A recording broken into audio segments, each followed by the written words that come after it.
projet avant de savoir même ce que c'était, malgré que notre façon de voir était partagée. Mais enfin, nous qui avons compris ce que c'était après tout, que cela était bénéfique pour nous et notre progéniture, et que ce projet était là pour protéger nos forêts, et par preuve, ces pancartes les confirment.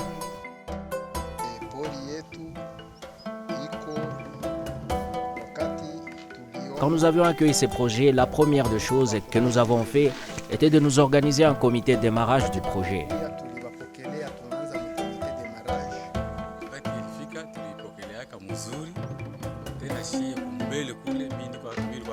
Oui, nous avions bien accueilli ce projet et moi au départ j'étais un animateur, puis modérateur dans différentes réunions et ensuite chargé de développement.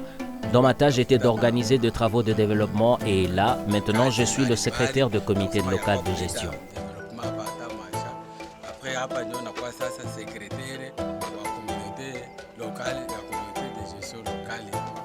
Au début, à l'arrivée de ce projet, nous avons commencé avec la cartographie participative de nos localités ainsi que de nos concessions forestières.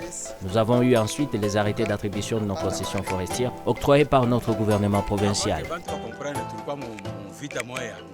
Avant d'y arriver, nous étions dans une forte bataille, en commençant par nous-mêmes, les communautés locales qui se disaient que ce n'était qu'une bande d'arnaqueurs qui venaient pour nous expolier nos terres et s'accaparer de nos forêts et nous chasser de nos terres.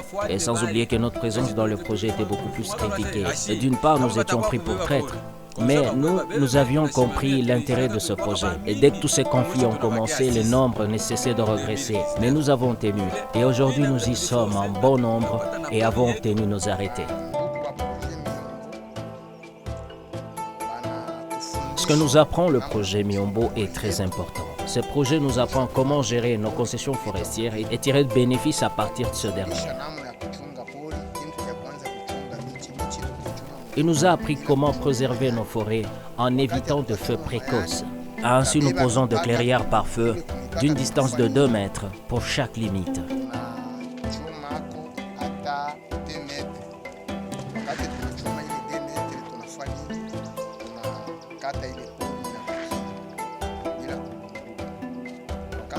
Ainsi, nous pouvons facilement récolter des champignons, obtenir de miel et autres produits forestiers non ligneux que nous pouvons vendre pour subvenir à nos besoins communautaires ou privés, par exemple les scolarités de nos enfants.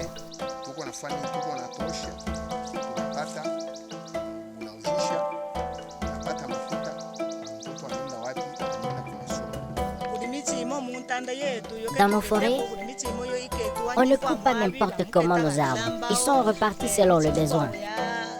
Il y a ceux qui sont d'usage de bois, usage médicinal et autres. On ne les coupe pas n'importe comment. On ne les coupe pas en désordre parce que chaque arbre a une valeur à l'avenir.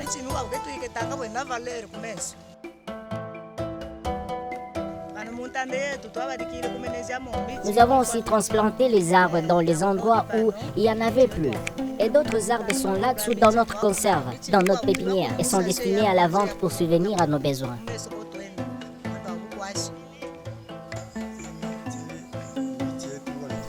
Ces arbres nous aident et nous ont été fournis par le projet Miombo au travers l'ONG OPED. Elle est notre partenaire le plus proche.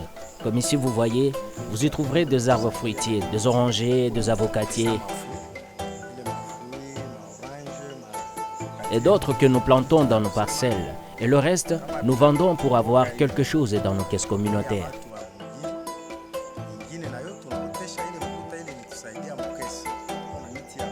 Il y a aussi différents types d'essences que nous transplantons dans nos forêts. Le reste, nous vendons et rafluons nos caisses.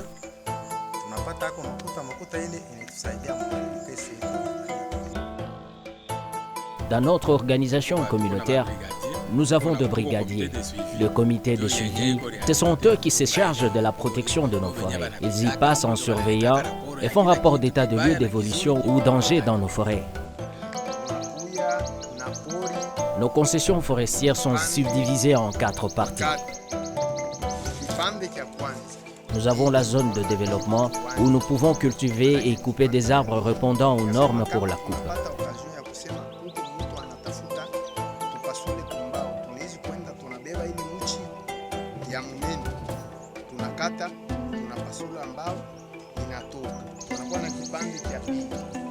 Nous avons des zones de protection, des zones de conservation et des zones de régénération. Et c'est comme ça que nous vivons ici chez nous.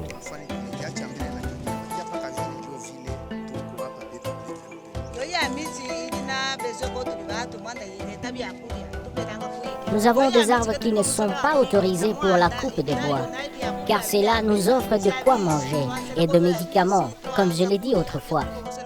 Ce sont des arbres qui nous sont très utiles.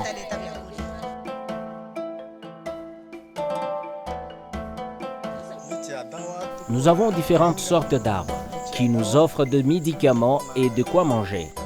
Des fois, d'un coup, elles nous offrent les deux fonctions, les médicaments et du bois, ou à manger les médicaments, ou encore du bois. Pour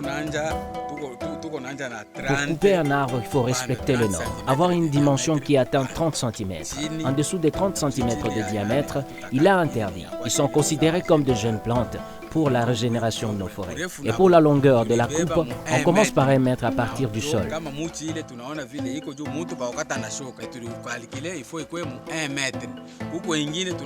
Et pour les arbres qui sont collés par exemple à 3, nous coupons un arbre et laissons les 2 autres pour une bonne croissance.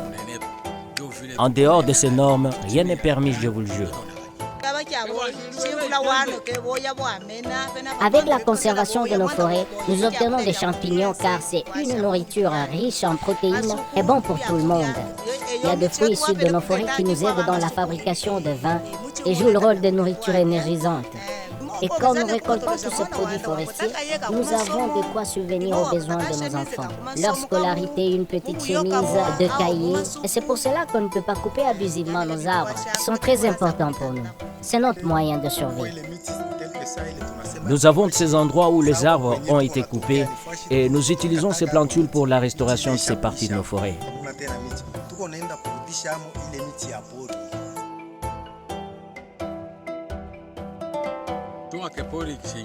Pour protéger nos forêts des feux précoces, nous attendons vers le mois de juin et des équipes de brigadiers pénètrent nos forêts, parcourent toutes les limites en posant des clairières par feu. Ils le contrôlent et respectent la distance de 2 mètres qui va créer une zone neutre entre les concessions forestières et les autres concessions voisines pour que le feu précoce allumé des autres concessions ne puisse envahir nos concessions forestières.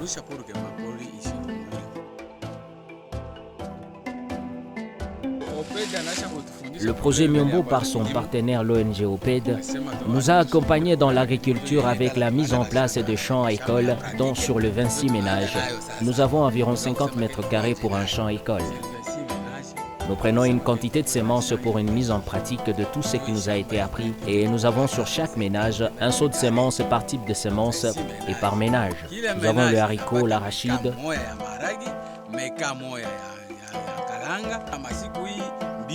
Et nous avons 2 jours de pratique. Ensuite, nous allons dans nos propres champs et répétons la même chose. Sans que cela ne s'arrête par là, il y a des suivis qui se font dans nos champs individuels. Bien sûr, par les projets sous la coordination de l'ONG OPED et les autres membres du comité de gestion.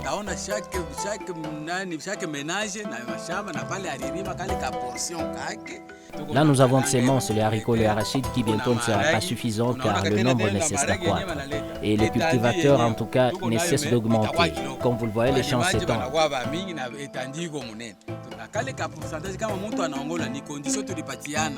Ainsi, après la récolte, il a été convenu que nous devons ramener de nos champs chacun un seau pour rembourser la semence qui nous a été donnée, afin d'en faire un grenier pour la semis de l'année suivante.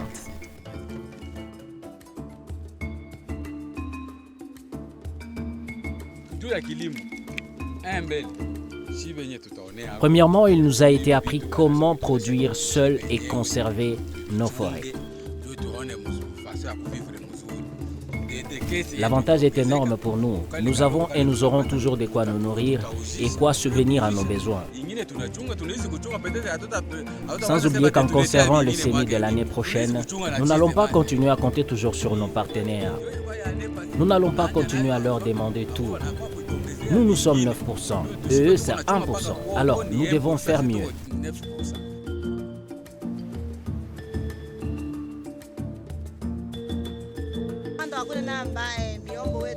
Ce que nous demandions au projet, c'était la sécurité de nos concessions forestières.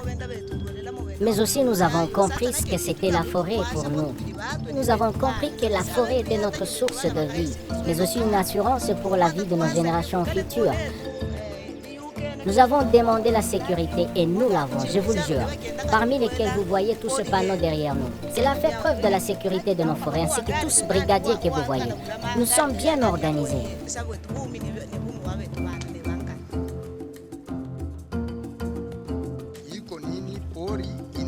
Aujourd'hui, l'avantage à nos yeux est que notre forêt est restaurée. Des travaux de développement ne cessent de se multiplier et nous avons constaté énormément l'apparition de choses qui avaient déjà disparu, je peux dire. Et beaucoup de choses sur la conservation de nos forêts nous ont été apprises, ce que nous ignorions auparavant. Tout cela grâce au projet Miombo et à son partenaire l'ONG OPED.